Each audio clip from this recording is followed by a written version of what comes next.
Sometimes, the smallest act of kindness happens when no one is supposed to be watching. And sometimes, the person who witnesses it has the power to change two lives forever. Ethan Calloway never planned to come home before midnight. For nearly 15 years, his routine had been as predictable as the antique grandfather clock standing in the marble foyer of his estate. Meetings stretched into late evenings. Business dinners blurred into quiet conversations behind closed doors.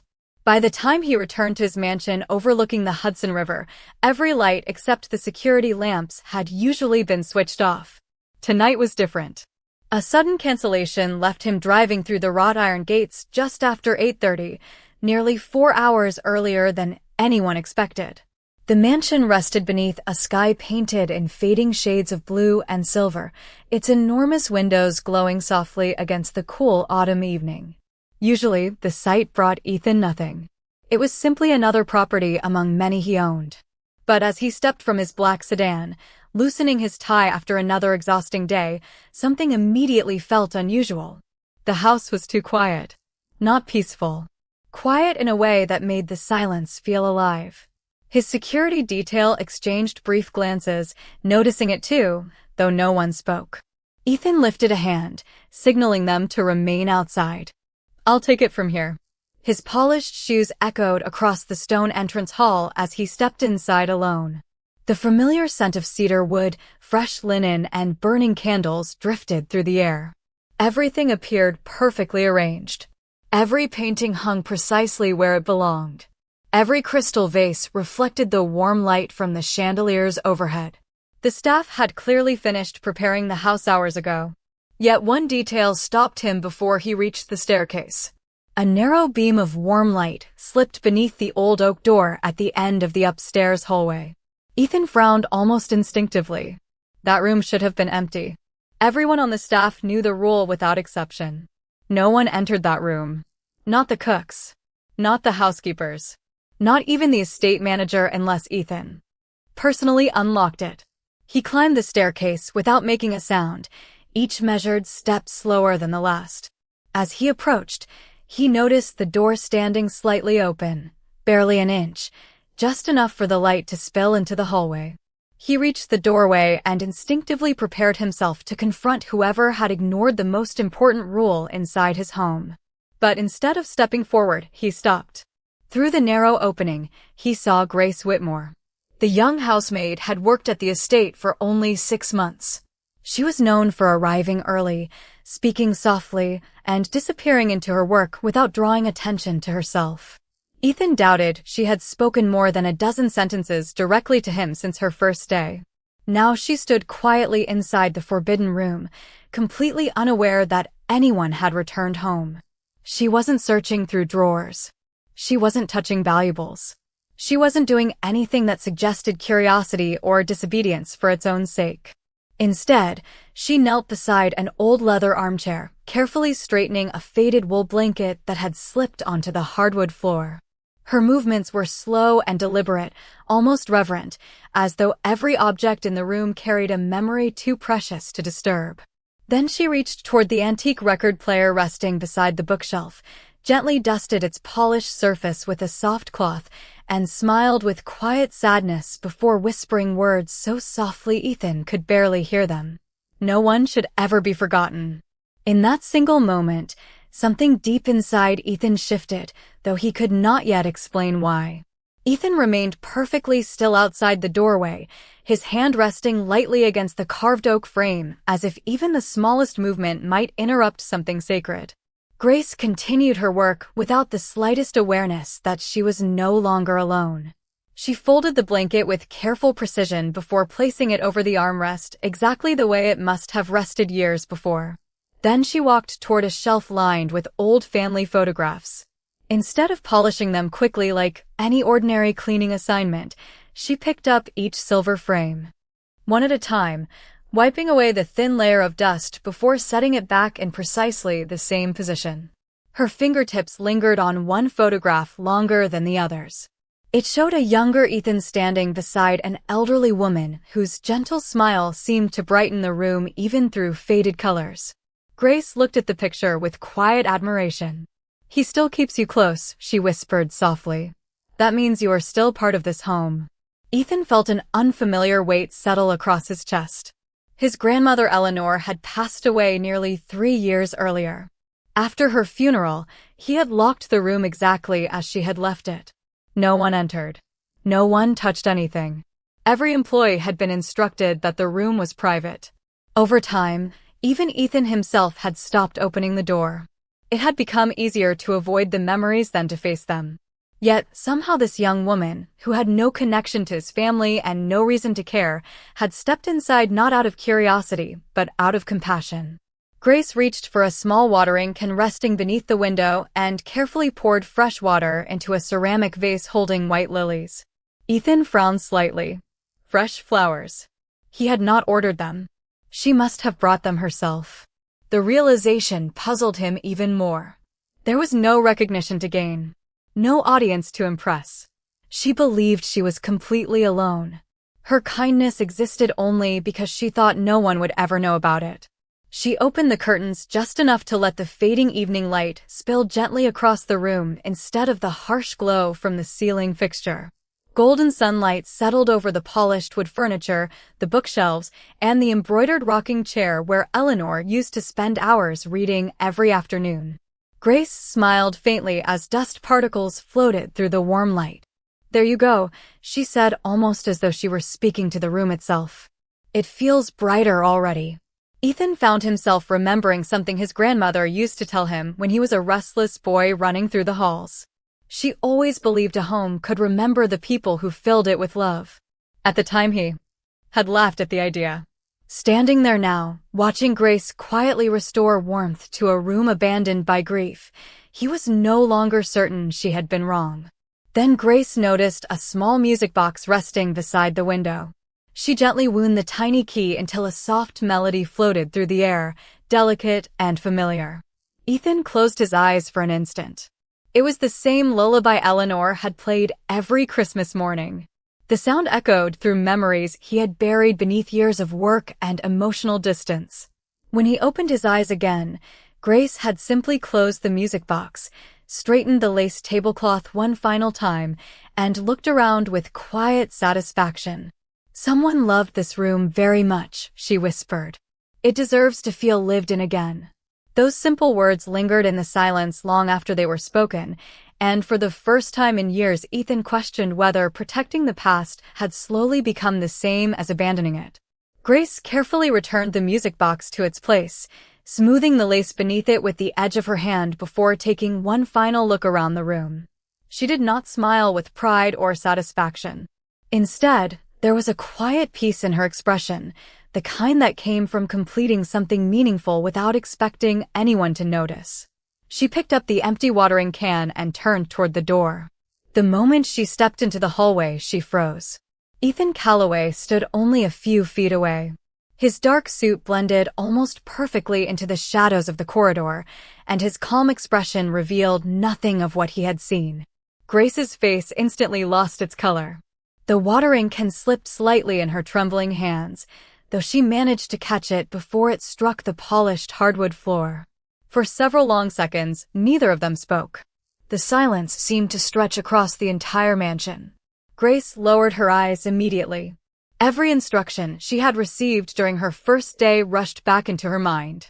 Never enter the room. Never touch anything inside. Never ask questions about the family. She had broken the one rule every employee respected above all others. I am so sorry, Mr. Calloway. She finally whispered, barely able to steady her voice. I know I was not supposed to be in there. Ethan continued studying her face. Most people filled silence with excuses. They blamed misunderstandings or tried to justify themselves before he even asked a question. Grace did neither. She simply stood there accepting whatever consequence might come. Why? He asked quietly. It was a single word, spoken without anger, yet it carried enough weight to make Grace grip the handle of the watering can even tighter. She hesitated. Her first instinct was to apologize again, but she realized that would not answer his question. Taking a slow breath, she looked toward the slightly open door before speaking. The room felt lonely. Ethan's expression remained unreadable. Grace continued, choosing each word carefully. Every morning when I clean this hallway, I notice dust collecting beneath the door. I could smell old flowers after they faded. I saw sunlight trying to come through the curtains, but it never reached inside. I knew someone must have loved that room very much once. Ethan felt something unexpected stir inside him. She had noticed details that no one else on his staff had ever mentioned. You knew the room was off limits, he said. Yes, sir. Yet you entered anyway. Grace nodded slowly. Yes, sir. She looked down again before adding softly, I understand if you decide to let me go. Ethan waited, expecting another explanation, another attempt to defend herself. None came. Grace simply accepted responsibility. After another long silence, he asked, Did anyone tell you to clean it? No, sir. Did you expect anyone to find out? She shook her head immediately. No, sir. Ethan glanced past her into the room. The fresh lilies stood quietly beside the window. The blanket rested neatly across Eleanor's favorite chair. Warm evening light filled every corner that had once been buried beneath darkness. Nothing had been changed for convenience. Everything had been cared for with remarkable respect. Those flowers, he said. Who paid for them? Grace hesitated before answering. I did. Ethan looked back at her. Why would you spend your own money? Grace's voice became almost a whisper. Because everyone deserves fresh flowers once in a while, even if they are only remembered by the people who love them. Ethan did not respond. He simply stood there as those words settled into the silence between them. For reasons he could not explain, they reached places inside him that years of success, wealth, and carefully controlled routines had never managed to touch. Grace expected the conversation to end with a quiet dismissal, a final instruction to gather her belongings and leave before sunrise. Instead, Ethan looked at the lilies once more before stepping past her into the room. His polished shoes crossed the hardwood floor slowly, almost cautiously, as though he had become the visitor inside a place that once belonged to him. Grace remained in the hallway, uncertain whether she should follow or disappear before making the situation worse. After several long moments, Ethan spoke without turning around. Come inside. She hesitated before obeying. Her footsteps were so light they barely disturbed the silence. Ethan stopped beside the old rocking chair and rested one hand against its carved wooden back. Do you know whose room this was? Grace shook her head. No, sir. I never asked anyone. It belonged to my grandmother. His voice remained calm, but there was something different beneath the words now. Not anger. Not sadness exactly. Something quieter. She raised me after my parents passed away. She taught me that every person deserved respect before they earned success. Grace listened without interrupting. Ethan continued looking around the room. After she was gone, I convinced myself that leaving everything untouched was a way of honoring her memory. He paused as his eyes settled on the fresh flowers by the window. Perhaps I was only protecting myself from remembering. Grace lowered her gaze. I never meant to disrespect your wishes, sir. Ethan turned toward her. Then why did you keep coming back? Grace blinked in surprise. She had not realized he already knew it had happened more than once. She answered honestly. Every Friday after my shift ended. For 6 months. Yes, sir. Ethan folded his arms. Quietly. No one reported this. Grace shook her head. No one knew. And every week you brought flowers? She nodded. Sometimes lilies. Sometimes white roses when they were on sale. Once I found fresh daisies at the farmer's market. Ethan almost smiled before catching himself. His grandmother had loved daisies more than any expensive bouquet people ever delivered to the estate. Grace looked toward the rocking chair before speaking again. My grandmother used to say that empty rooms become lonely long before people realize it. She believed memories needed kindness just like people do. Ethan studied her carefully. Is that why you cleaned this room? Grace hesitated. Partly. She took a slow breath. When I was 16, my grandfather passed away. After the funeral, everyone slowly stopped talking about him. His workshop stayed locked for years because no one wanted to go inside. One afternoon, I opened the door, cleaned the dust from his workbench, and put fresh flowers beside his picture. My grandmother cried when she saw it. Her voice softened. Not because I entered the room. Because she said someone had finally remembered that love should not gather dust. Silence returned. Outside the tall windows, the last rays of sunlight disappeared beyond the trees surrounding the estate. The room glowed under the gentle light of antique lamps, warmer than it had felt in years. Ethan looked around once more, noticing details he had overlooked for so long. The curtains were open just enough to welcome daylight without fading the old fabrics. The books had been arranged exactly as Eleanor preferred. Even the clock on the mantel had been wound so its steady ticking filled the room again. Nothing had been modernized. Nothing had been replaced. Grace had restored the room instead of changing it. Ethan realized something that unsettled him more than any difficult decision he had faced in business. This young woman had understood his grandmother's heart after only 6 months in the house, while he, the person she had loved most, had spent 3 years walking past this door without opening it. That night, after Grace quietly excused herself and disappeared down the hallway, Ethan remained alone inside the room long after the rest of the house had settled into silence. The steady ticking of the mantel clock, silent for years until someone had carefully wounded again, echoed softly through the warm air. He lowered himself into his grandmother Eleanor's rocking chair, something he had not done since the week of her funeral.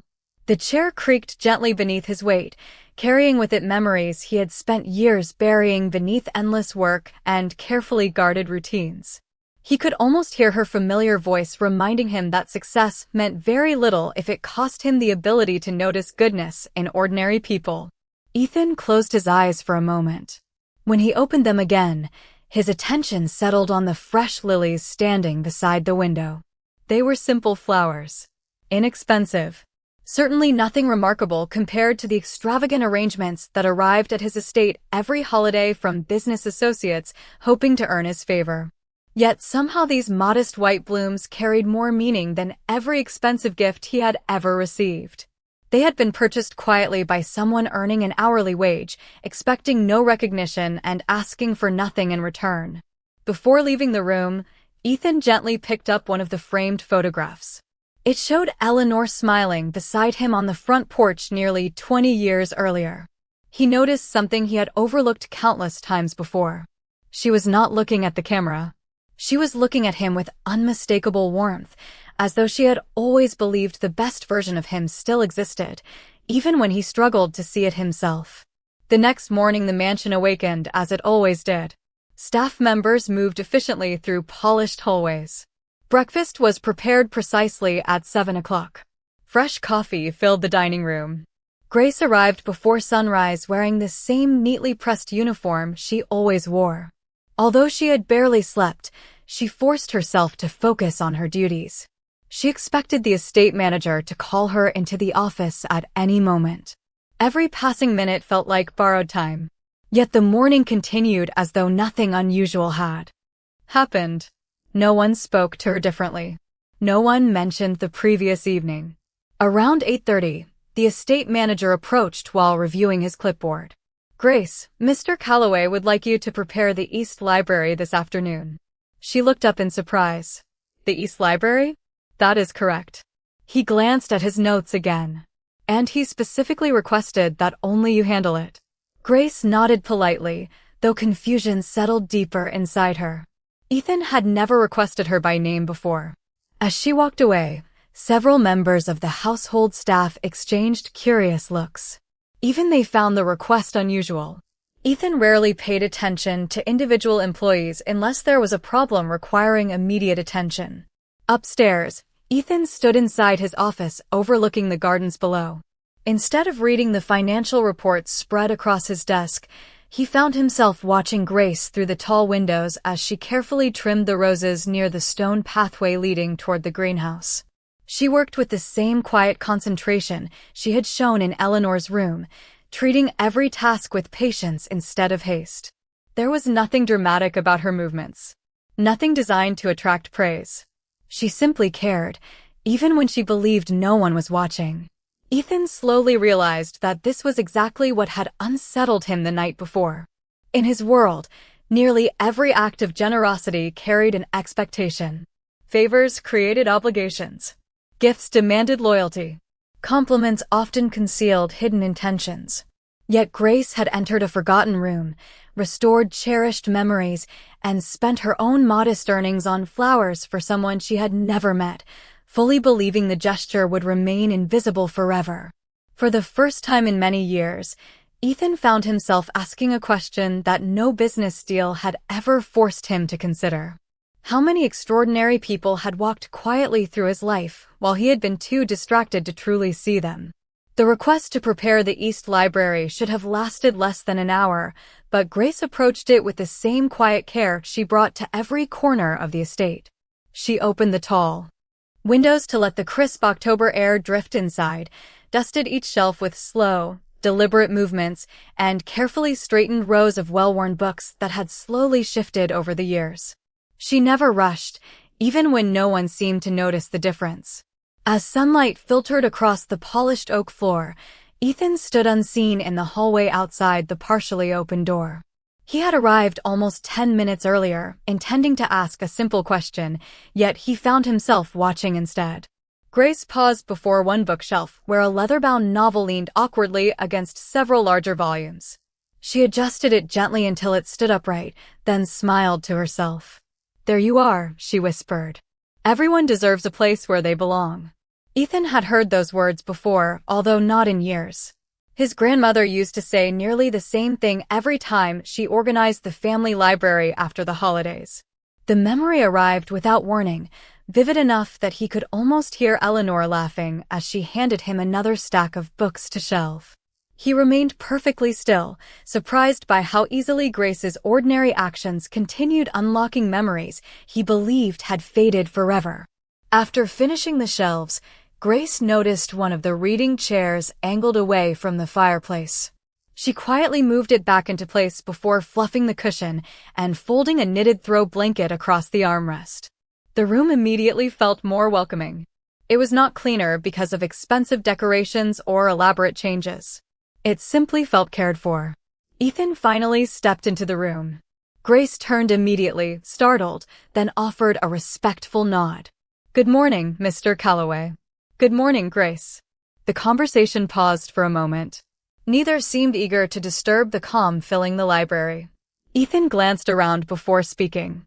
"You have a habit of making old rooms feel alive again." Grace looked almost embarrassed by the observation. "I only try to leave places a little better than I found them." Ethan studied her expression. There was no trace of pride in her voice, only quiet sincerity. "Who taught you that?"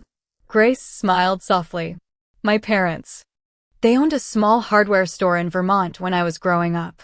My father always said that fixing little things before they broke completely was another way of showing respect." Ethan nodded slowly. "And your mother?" Grace looked toward the sunlight pouring through the windows. "She believed homes remember kindness. She said people may forget every conversation they ever had, but they never forget how a place made them feel." Those words settled into Ethan's thoughts more deeply than she realized. For years, his mansion had been admired for its architecture, priceless artwork, and carefully maintained gardens. Visitors often described it as impressive. No one had ever called it warm. Grace returned to dusting the fireplace mantel while Ethan wandered slowly toward the bookshelves. His attention settled on a framed family photograph resting beside several first editions. It had been slightly crooked for months. Without thinking, Grace reached over and straightened it by less than an inch before continuing her work. Such a tiny adjustment should not have mattered. Yet somehow the room immediately looked complete. Ethan found himself smiling almost imperceptibly. Not because the picture had been corrected, but because someone had cared enough to notice it in the first place. As Grace gathered her cleaning supplies, she quietly said, "I hope I did not change anything you wanted left alone." Ethan looked around the library one last time before answering. "No." His voice carried an unfamiliar warmth. "You reminded me of how it was always meant to feel." Grace lowered her eyes politely, thanked him, and walked toward the door, unaware that the simple conversation had quietly reshaped something far more valuable than the rooms inside the mansion. It had begun restoring the home inside the man who lived there. The quiet rhythm of life inside the Calloway estate continued over the following week, but something had changed in ways no one else could fully explain. Grace carried on exactly as she always had. She arrived before sunrise, greeted every member of the staff with the same gentle smile, and moved through the mansion with calm efficiency, never seeking attention and never expecting recognition. If anything, she became even more careful after her conversation with Ethan. She avoided Eleanor's room entirely, believing she had already crossed a line she had no right to cross again. Yet every Friday morning, fresh flowers still appeared outside the small chapel at the edge of the estate where the family occasionally gathered for private moments of reflection. No one ever saw who placed them there. Ethan noticed. One crisp morning, he watched from the second-floor balcony as Grace quietly set a modest bouquet of white daisies beside the chapel entrance before continuing toward the greenhouse with an empty watering can. She never looked around to see if anyone had noticed. She simply walked away, as though kindness itself was enough of a reward. That quiet consistency unsettled Ethan far more than any grand gesture ever could. Later that afternoon, he invited his longtime estate manager, Harold Benson, into his office. Harold had worked for the Calloway family for nearly 30 years and knew every employee who had ever walked through the mansion doors. Ethan looked up from his desk. "Tell me about Grace Whitmore." Harold appeared mildly surprised. "Grace, sir." Ethan nodded. "How has she been as an employee?" Harold smiled almost immediately. "Reliable. Respectful. She has never arrived late. She volunteers for the unpleasant jobs before anyone else has to ask.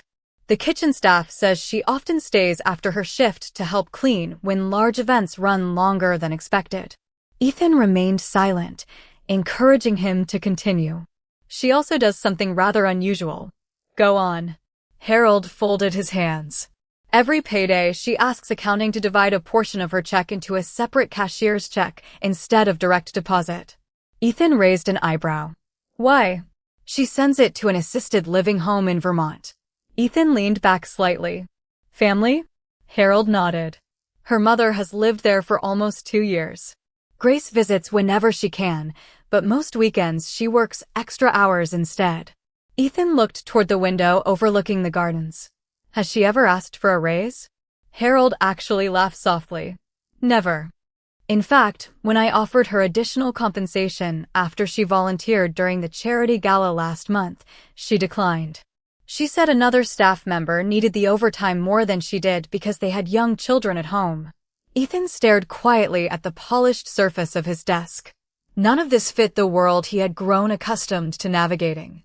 In his experience, generosity usually appeared when someone expected recognition. Loyalty often disappeared the moment a better opportunity arrived. Yet every story Harold shared painted the same picture.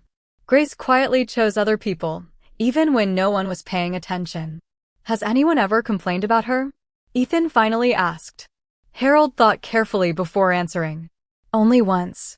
Ethan looked up. "What happened?" "One of the delivery drivers mentioned that Grace insisted on carrying several heavy grocery boxes herself instead of allowing one of the older maintenance workers to do it." Harold smiled. "Apparently they argued because she said kindness should never depend on whose job description it is." Silence settled across the office once again. Ethan realized he had ordered countless background reports throughout his career, searching for weaknesses, hidden motives, or undisclosed risks. This was the first time every answer left him wondering not what someone was hiding, but how a person could remain so quietly generous in a world that rarely rewarded such qualities. As Harold quietly excused himself and closed the office door behind him, Ethan remained seated, looking toward the distant chapel where the white daisies still rested beneath the afternoon sun, and for reasons he could not fully explain, he found himself hoping they would never stop appearing.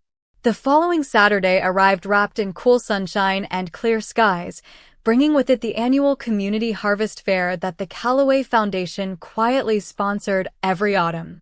Although Ethan rarely attended the event for more than a few minutes, this year he surprised his staff by announcing that he would spend the afternoon greeting volunteers and local families.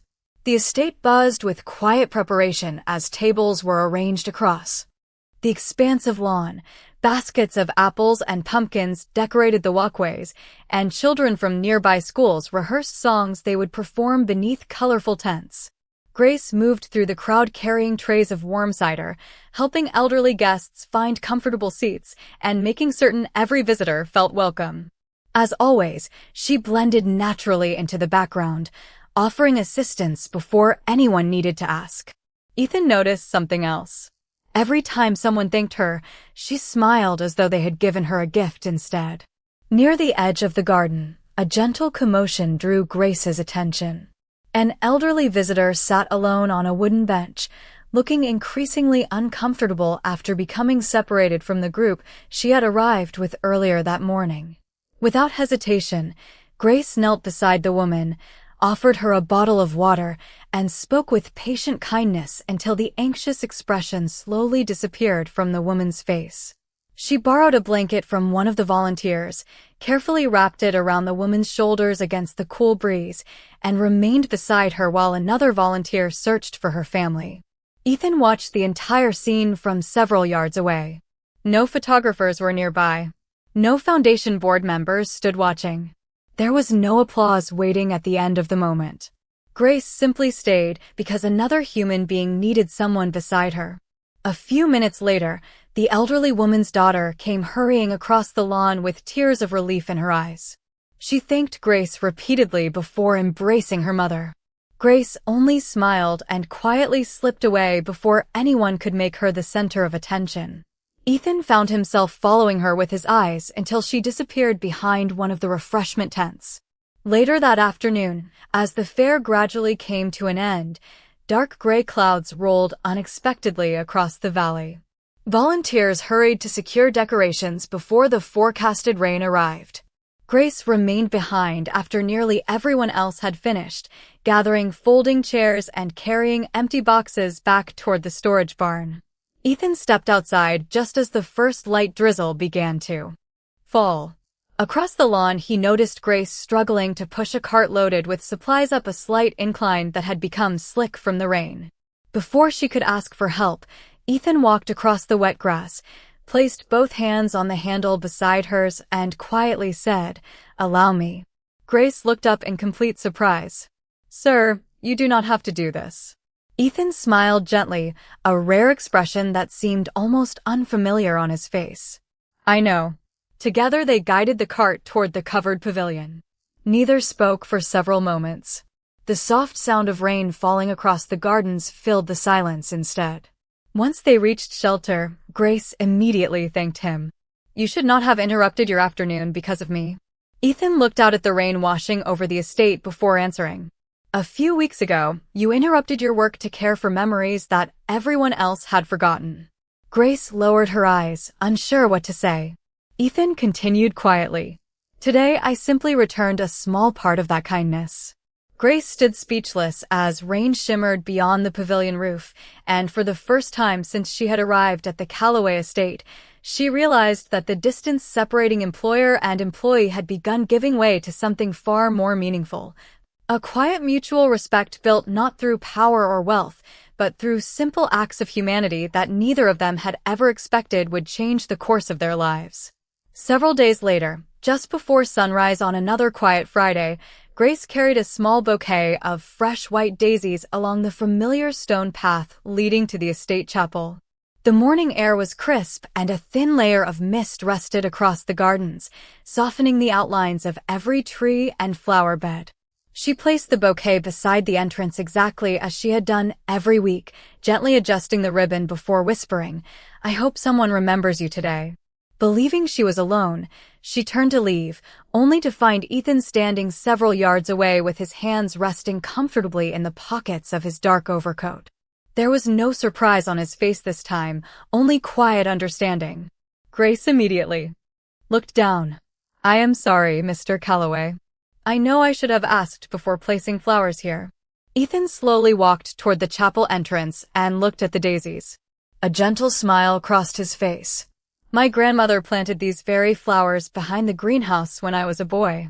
Grace looked up surprised. Ethan knelt beside the bouquet and lightly touched one of the petals.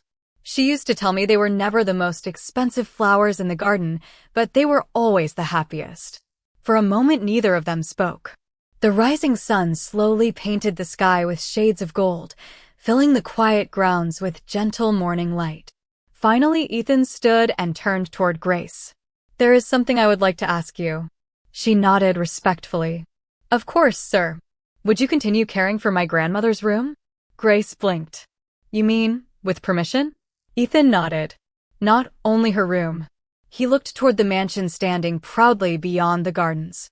"I spent years making sure every wall was perfectly maintained while forgetting what made this house feel like a home.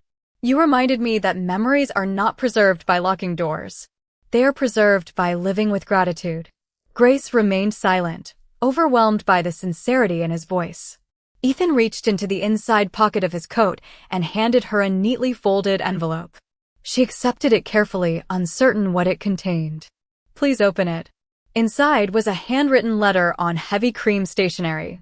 It explained that beginning the following month, Grace would become the estate's Director of Heritage and Hospitality, a newly created position responsible for preserving the history, traditions, and welcoming spirit of the Calloway family home. Her salary reflected the increased responsibility and included paid weekends each month so she could spend more time visiting her mother in Vermont without sacrificing income. Grace stared at the letter in disbelief. "Sir, I do not know what to say." Ethan answered quietly. "Say yes." Tears gathered in her eyes, but she smiled through them. "Yes, sir. Thank you." Ethan shook his head gently. "Do not thank me." He looked toward the chapel, the gardens, and finally the mansion that somehow appeared warmer than it had in years. "You earned this long before I noticed." As they walked back toward the house together, staff members preparing for the morning paused to watch. They did not see an employer and an employee crossing the courtyard. They saw two people who had quietly changed one another through simple acts of respect. Later that afternoon, the door to Eleanor's room remained open for the first time in years. Sunlight drifted through the windows. Fresh flowers rested beside the rocking chair. The mantel clock continued its steady rhythm. Visitors who entered the room no longer felt as though they were stepping into a place frozen by grief. They felt welcomed by memories that were still alive. Ethan often stopped there before beginning his day, not because he missed the past less, but because he had finally learned that honoring someone was not about preserving silence. It was about continuing the kindness they left behind. And in the quiet heart of the Calloway estate, where one forgotten room had changed two lives forever, everyone who entered could feel something no amount of wealth could ever purchase. It was the unmistakable feeling of a house becoming a home again.